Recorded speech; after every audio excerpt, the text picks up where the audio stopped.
Hello once again, YouTube.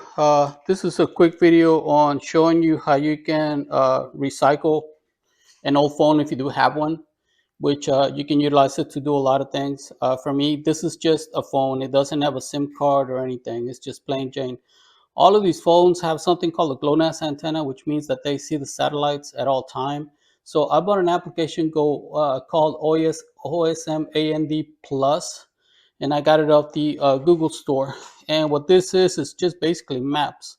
So when you fire the application, of course, these phones you can use a memory card on it. It could be anywhere from 8 gigabytes to as much. This application, and it'll work again without any cell service. And you can see I'm displaying here some of the areas here within Houston, but it's very helpful when I'm out on rides.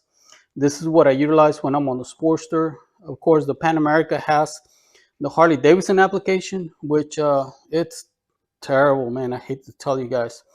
The Pan America is good for displaying information on what it does, and it does, provide you some routes on some of the places where you can ride to, and some of the things that you can do.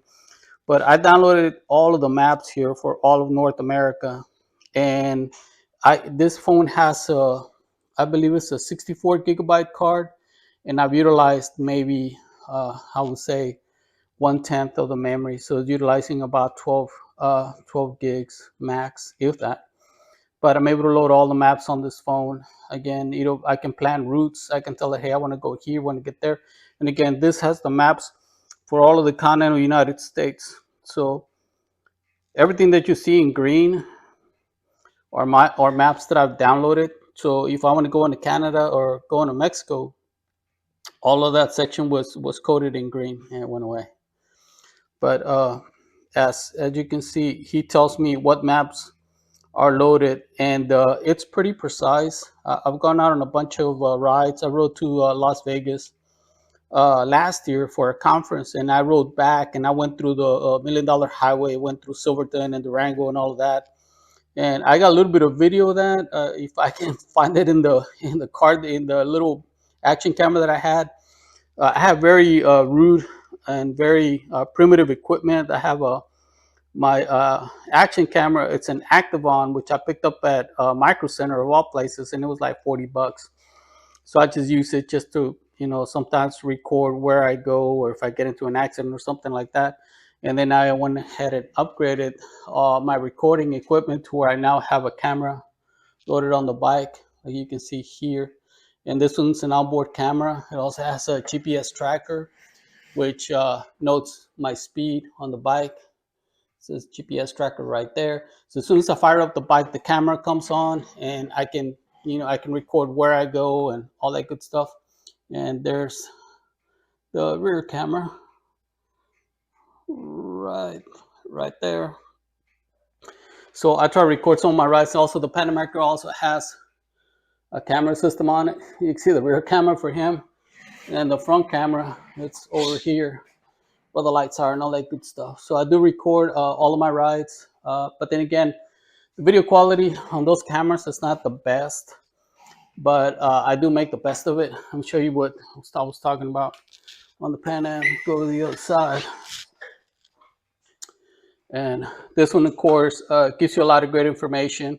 So I don't need to use that phone on this particular bike, but it gives you the TPMS tire pressure. It gives you the oil pressure, the miles to empty, RPM, of course, all your engine codes, the temperature, ambient temperature.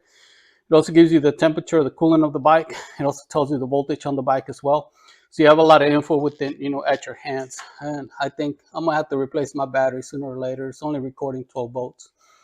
So I'm gonna have to replace that guy. And I'm probably gonna replace it with a lithium ion battery. Let's see if it'll fire up.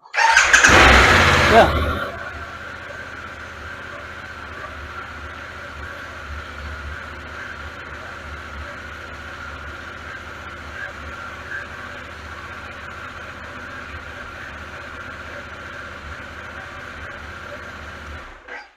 As you can see, the bike did fire up. I do have a check engine light, so I'm gonna have to look into that later to see what it is, and I'll walk you guys through that.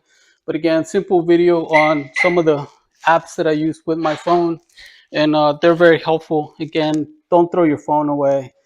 You can use it for a lot of things. I also use it with my ODB2 Bluetooth tool, which is the Blue Driver. And on with the Blue Driver, you can use that on the motorcycle. You could also use it on your cars, and it connects to it, and it gives you some live data, but not a lot. When it comes to connecting it to your motorcycle, basically, you'll need the cable that will tie it into your ODB2 port. And I picked up this cable from Amazon of all places. That's kind of difficult to do with one hand. Cable that will tie it into your ODB2 port. And I picked up this cable from Amazon of all places. That's kind of difficult to do with one hand. Port, the 6 and the 4 port connector, and then of course he has an ODB2 connector on the other side. In this case, I connected it to my Blue Driver, as you can see here, and it's very helpful. Sorry, I had it upside down. So it ties into the bike. Also, the Pan America has an engine port on it where you can check, and it does give you some live data such as RPMs, and it gives you your speed. I've seen it where it also gives you, I believe, oil pressure as well, but it's very limited because these things are meant to be used with cars, not with bikes. But anyway, just a quick video on additional uses you can have for your cell phone on your bikes. Thank you.